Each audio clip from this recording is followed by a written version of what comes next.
Hello everyone, welcome to another episode of Mental Roots. If you've been listening to the past few episodes, you can hear a difference in audio quality now. I'm all geared up, ready to go, and I'm here with another great guest.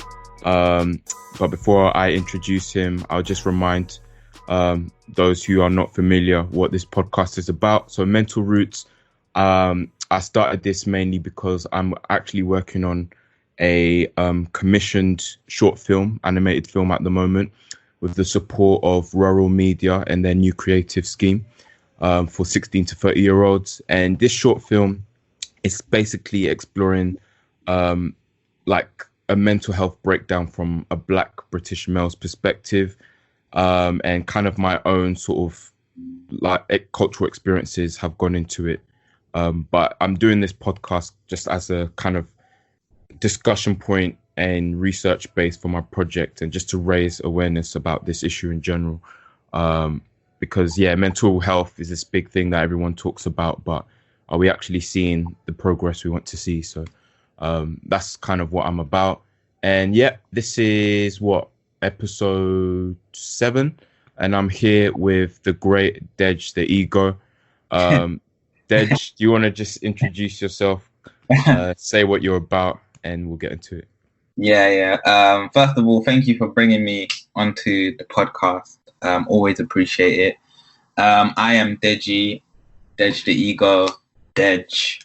I guess at the moment I'm a musician, a rapper, a forensic mental health practitioner, and I'm one of the cast members on Past the Meerkat, which is like an animated web series. So I guess you can call me a content creator as well.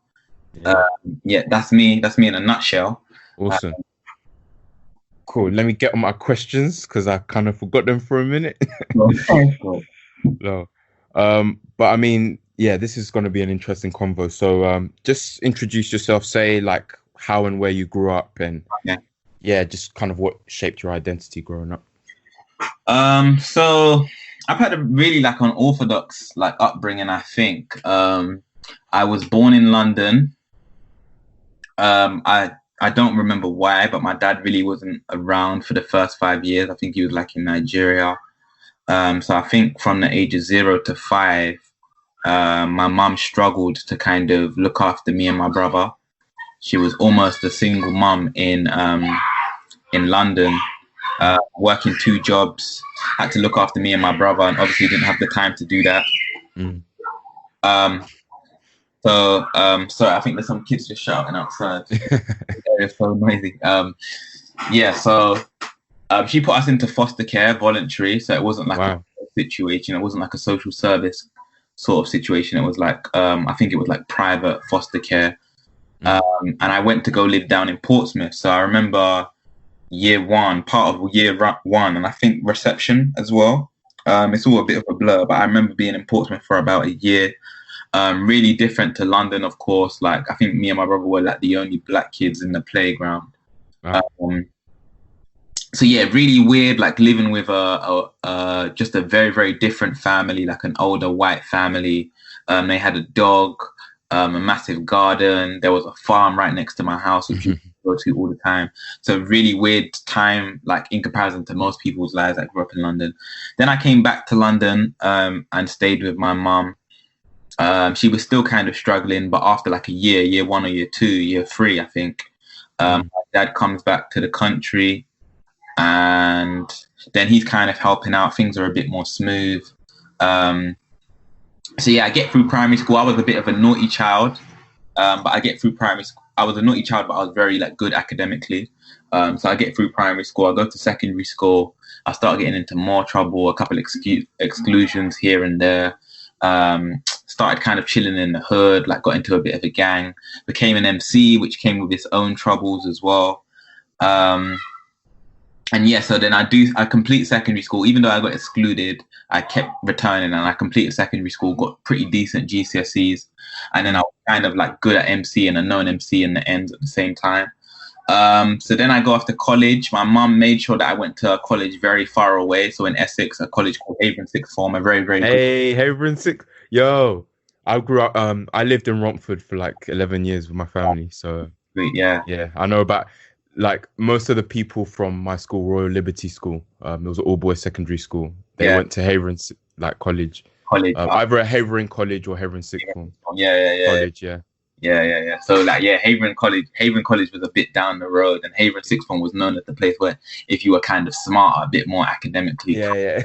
you get into Havering Sixth Form. So my mum made me go there. I really didn't want to go there. Like I was living in East Ham, so Newham, and she's making me go out to Essex every day, where all my friends are going to colleges like Newvic or Monix and Walthamstow or St Bon's and stuff. So I was vexed about that, but it was an amazing decision. Like I met amazing people there that were kind of on a higher wavelength than I was. So they all had aspirations to go to uni. I'm not going to lie, throughout secondary school, the kind of people I was hanging around with, I had no real aspirations to get into uni, but I met some really good folk there that kind of changed my mindset, and that became an aspiration for me. So yeah, I'm still kind of doing the MC thing, but the MC stuff comes with being in the hood and stuff. So that kind of died down. And of course, A levels was much more demanding than GCSEs. Like you couldn't just turn up on the day and get a good grade. Like you actually had to revise. So I learned that pretty fast in first year, got some bad grades. Then I stopped like making music for a while and just focused on the grades. Got my grades up and was able to get into Essex University. And then I kind of re-embarked on the musical journey, but this time around I was trying to do it like in a more sophisticated way. So actually like studying music. Completed university. I studied psychology, really enjoyed it. Came out of uni, did my worked for a year as a mental health worker, and then I did my master's degree in clinical psychology. And then I was kind of like working as like a school counselor for a while. And then after that, well, around this time, this is where I said, okay, cool, I'm actually going to try. And I've always been like musical throughout my life. I've never actually given it a real serious go. I'm actually going to try and see what I can do now. So I started focusing on that, a bit of development for a few years. And then I started releasing and got like really good feedback. So that's where I was with that. And then like same way in my career, like I was getting better and better. I was getting better articulating myself, learning a lot more. And then I applied for like the job I have now, the forensic mental health post, because I wanted some forensic experience. And then I got that. And for like the last 3 years, yeah, I've just been comfortable doing music and the mental health stuff simultaneously. And then I just decided to add Past the Meerkat to like my platter, and that's where I kind of am at now. Basically, it's a long story. Yeah, pretty epic, man. It sounds like you could write a book from that. Yeah. But yeah, that links really well to my next question, which is kind of your perspective on yourself and like obviously the different people you're around with where you grew up, and then going to Havering, going to the sixth form and having different types of friends. Like how did your perception of yourself sort of evolve over time? Were there certain moments or certain situations where you felt more at peace with yourself, and certain moments when, you know, you felt like you had to put on a persona? I think throughout secondary, like I was, again, like my upbringing wasn't quite straightforward. And I think that takes a toll on just anybody's mentality. Like you see like things like being in foster care or growing up in single parent households, they're kind of like markers. They're like, they call them like predispositions to things going wrong later in life, basically, or like difficulties in education, or even like the minor stuff, like just not having the simplest path to adulthood. And I think that definitely took its toll on me. Like I was just very naughty at home. Again, in secondary, like I was it was a weird one, because academically, it wasn't like most people's excuses. They're not good academically. So it's like they're not getting it in class. They're not getting that positive feedback from class. So they kind of seek that from elsewhere by being funny or by being naughty or by trying to be the cool kid or whatever. I didn't really have that problem. I was always really good academically. So it was kind of weird to my parents and even to me as to why, and to the teachers, as to why I was so badly behaved. Like, why am I trying to fit in with this crowd when I've got this mentality? And they kind of, what I remember, Miss Turner, like I had a really good relationship with my form teacher in secondary school, and she was like to me, "You're smart enough to understand that you're smarter than the people that you're trying to be like. So why are you trying to be like them?" Like a very, very powerful word. But yeah, I think I was just trying to fit in throughout secondary school, and then I had like a kind of an anger problem, a bit of ADHD maybe, very, very attention seeking sort of situation. So yeah, I don't know what I would be like if my mom, I was acting throughout secondary school, to be honest. It's like I kept acting dumber than I was, just to kind of fit in.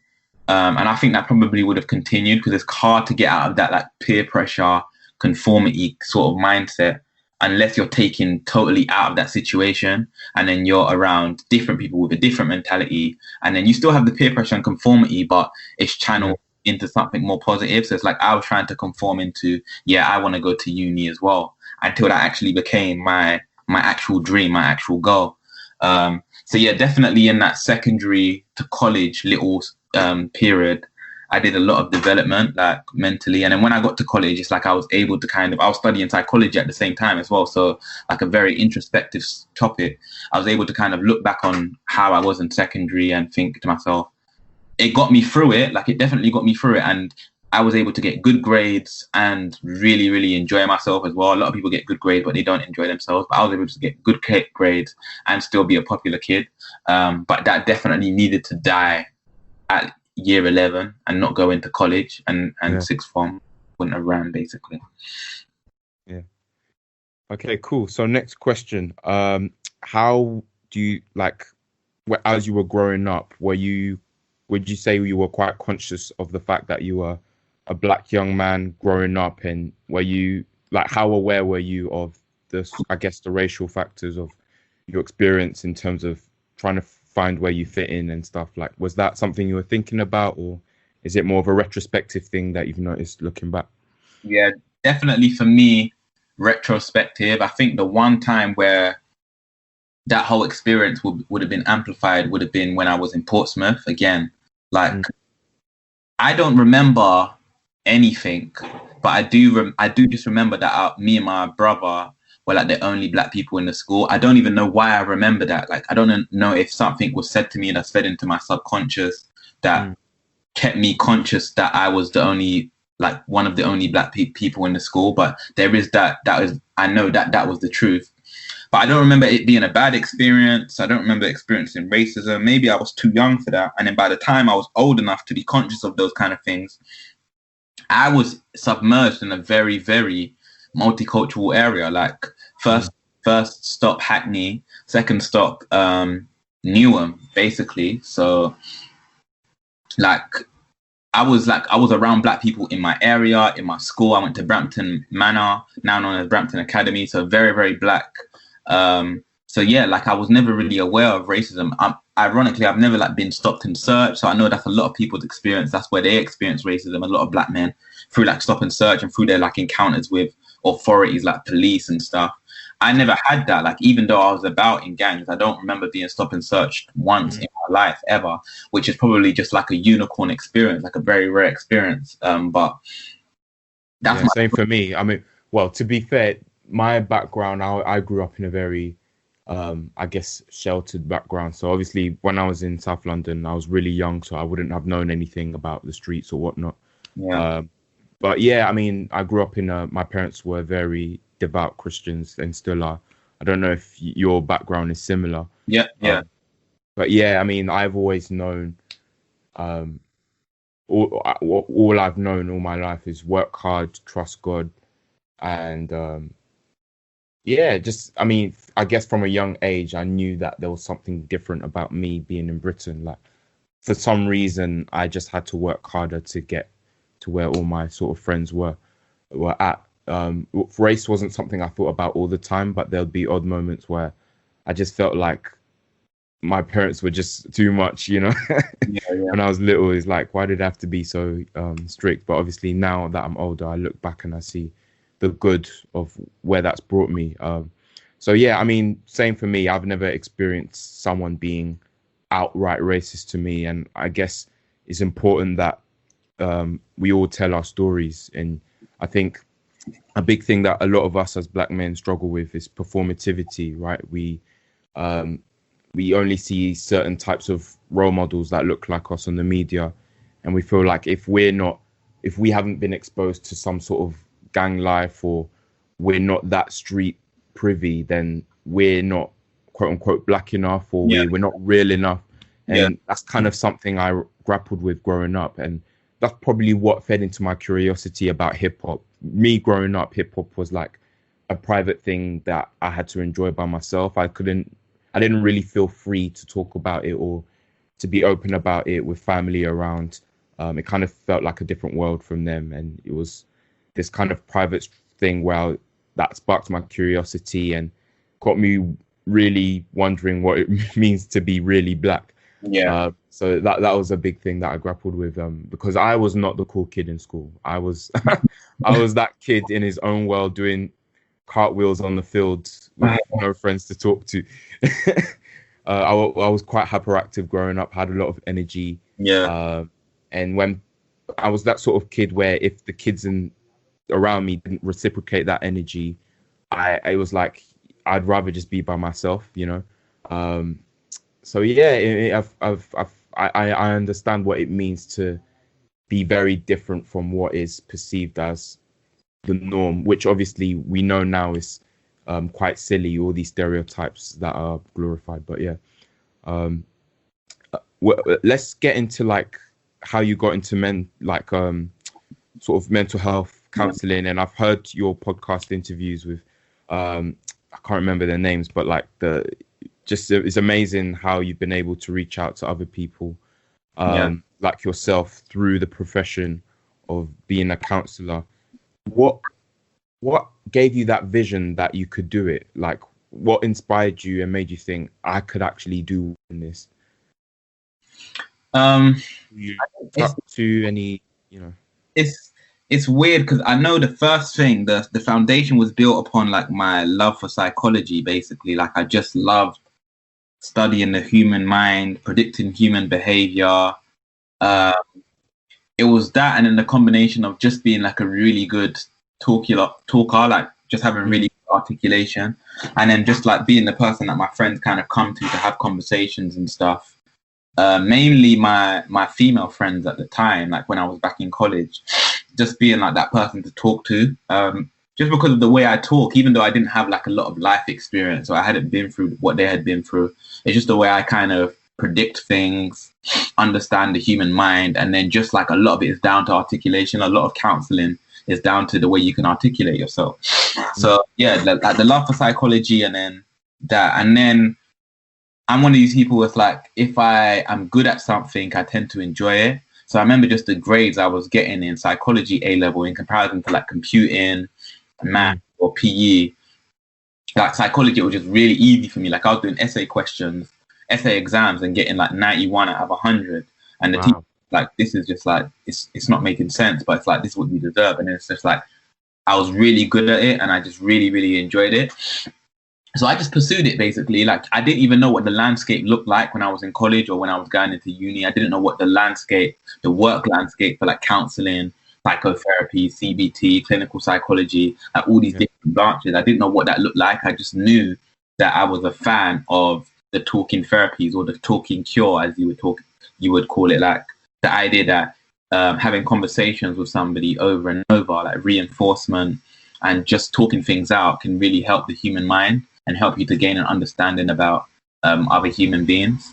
And yeah, I just rode the train from there. I studied psychology, did a bit of clinical psychology modules in university, and that was it. I was like, yeah, this is what I want to do. I want to talk to people and help them with their lives. Basically, that's a good profession for me. Of course, it looks so different in so many different lanes. Like again, CBT, psychiatry, counselling. I just knew that I wanted to talk to people, and the idea that talking to people consistently can help them improve their lives. I didn't know about the landscape and how it looked post-graduation, but I understand that now.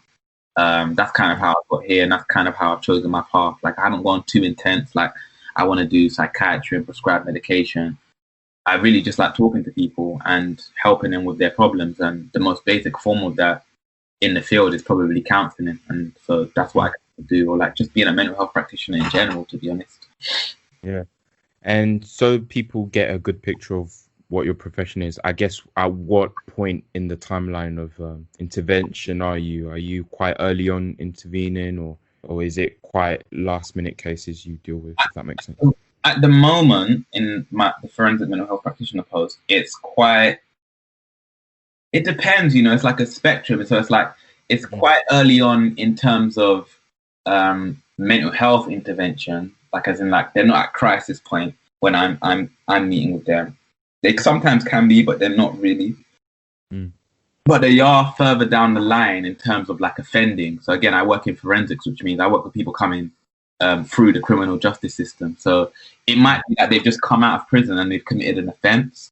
So different psychologists would argue that that is further down the line on the mental health spectrum, with regards to mental health issues, because they've already committed a crime and something's gone wrong cognitively if they decided to commit a crime. So it's a bit of a weird one. I wouldn't say that they're not at mental health crisis point like the DSM would define it or the NHS would define it. But it's like you can tell that there's some cognitive work that needs to be done. Normally it's anger management or some like PTSD stuff. And they're all like my cases vary a lot in like terms of functionality. Like some of them are really high functioning, even with the mental health issue like being present, and some of them can't really function. That's why the work kind of needs to be done. So it kind of ranges. If I get somebody that is near crisis end, then obviously I'm calling for a mental health act assessment or referring them to like the CMHT. And then I believe I'm somebody that's like, I'm very unorthodox, but I believe I can do work. If you're here and you've been referred to me, then there's a reason for that. And there's some sort of work that I can do with you, even if it's very, very low intensity interventions. There's work to be done, basically. So that's interesting. And also, like, if you could just take us through just a typical session, I guess. Is there really such a thing as a typical session in your? I try. Again, I'm pretty unorthodox, but I try to keep it, of course, while the company that I work for, try to keep it as structured as possible. So like there is an assessment form in which we have to run through. I normally do it. I have an initial meet. Somebody will be referred to me. I'll have an initial meeting, and in the initial meeting, we'll just catch a vibe. Like I'll get your name, a bit about your story, which I kind of already know, like the basic from a referral form, but a bit about your story, your perception of your story. In fact, that's the most important thing. And then just kind of like gauging a vibe to see if like I can actually complete a full assessment and it's going to be worth my time and your time. Because if there's no vibe, if there's no rapport, and if they don't want to be there, if there's no engagement, then there's no point. So I always do that initial session around 10 minutes. And then in the first session, if everything's successful after the initial meeting, in the first interview session, I'll do significant life events chronology. So kind of just like what you did with me, where you start at the beginning of somebody's life and we just talk through it. I'm very good at talking through people's lives and like highlighting significant events, what they perceive to be significant events, and anything we might have missed. So like some major things that you always touch on are the family composition in the early childhood, what was school like, what was education like, romantic relationships. And then again, I'm in forensics, so offending behavior is a big topic that I ask about as well. Like, when did you start offending? And then we ask about substance misuse as well, another common theme of people's lives. So yeah, I'll do that from age 0 up until whatever age they are now. And then if there's some bits that are like kind of missing, I might kind of probe on that in the second meeting. And I might ask some more specific questions like, have you taken drugs? Do you still take drugs? How often do you take them? Offending history I ask about as well, and their perception of offences. Again, romantic relationships with family as well, relationships with parents, attachment styles. Yeah, and then aspirations and what they think about their own mental health, like their feelings, their mood and stuff. I ask them that as well. So that's normally my process, and that would take maybe like about 1 hour 30 minutes across 2 sessions, so like 45 minutes a session normally. Okay, cool. And I guess how long have you been doing this profession? I've been doing this for 2 years and 6 months now. About 2 years and 6 months. And at first I was on a post called IOM, which is just about persistent offenders. and now I'm like a specialist gangs post, so I get to work with gang nominals or people that are gang affiliated, basically 16 to 25. Mm. So yeah. Yes, I mean, I guess there's loads and loads of questions that I could ask, and obviously, I guess some of those questions you've answered already in your other interviews, which I recommend all the listeners to go and check out. Just on podcast platforms anyway, just search Dej the Ego, you'll see him talk a bit more about the people he's interviewed. But one thing, I guess what's unique about our conversation is we're both black guys. We both understand on some level the weight of being a black male, and when we go through what we go through, whether it's racial alienation, how left out we feel because we don't feel there's worthy role models in society who are doing, jobs such as yourself, ones that you're doing. I guess what I want to ask is like, what is the most prevalent, I guess, sort of issue that young black men have been facing in your from your perspective? Like, what are some of the most recurring themes that seem to be coming up in terms of the roots of different people's pain? Obviously, you're specializing in people who have been in gangs or in some sort of violence, but how like, what are the deepest, most common sort of roots of their I guess how they spiraled into whatever they've spiraled into? Yeah. The two things that I think are the most occurring and the most detrimental is cannabis. You probably hear me talk about, if you follow me on Twitter, you probably see me talk about cannabis and how we need to root out cannabis from our culture. It seems to be like our drug of choice. Yeah. I heard you talk about that in your last conversation, and deep. We can get into that a bit as well. Yeah, so definitely cannabis for sure. Like, just from a young age, how embedded it is in our culture, and how many people partake in it, and then like it's a stealth substance. So it's like the effects aren't like so overt as in like alcohol's effect. Like alcohol, you drink a lot of alcohol, your body will chuck it up pretty soon, and then your behavior changes quite drastically, and it's quite overt.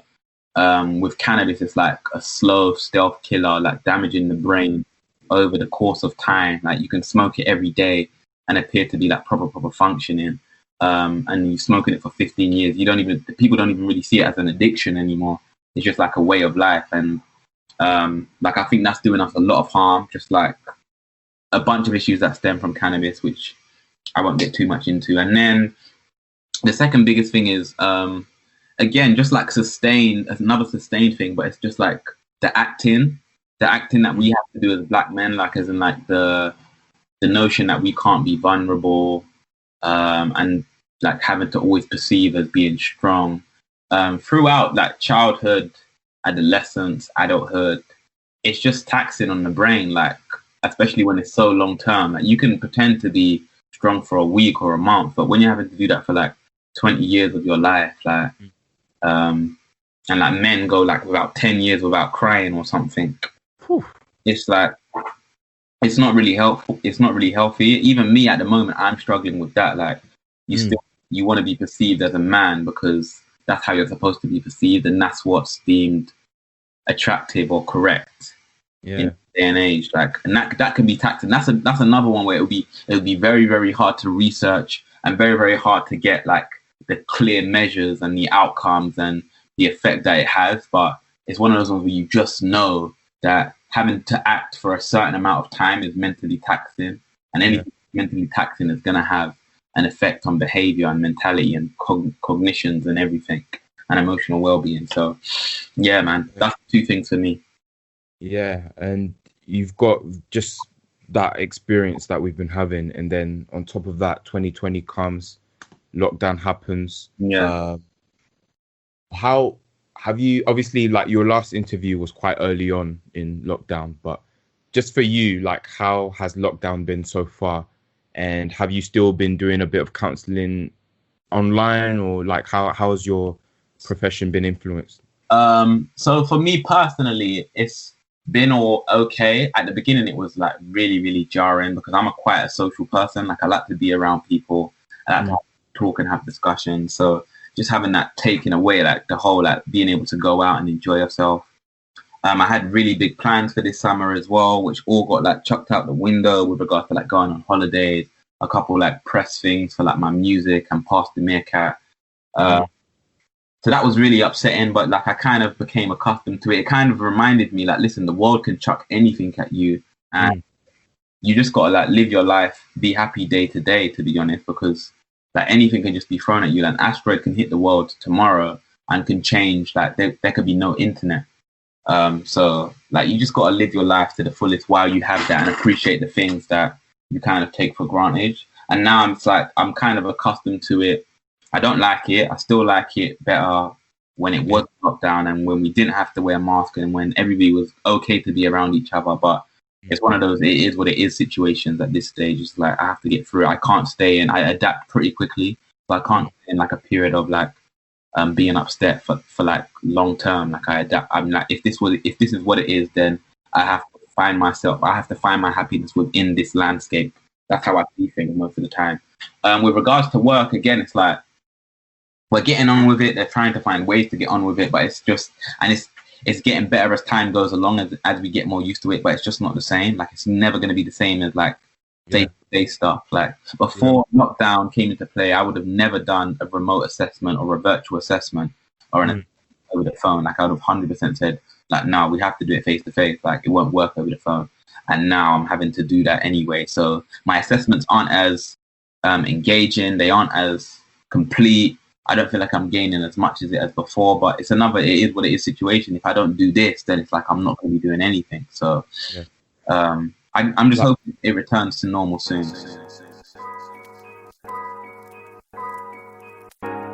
I'm afraid that is the end of this part of this interview. Stay tuned for the next part of the interview in the next episode. Thanks for listening. Peace.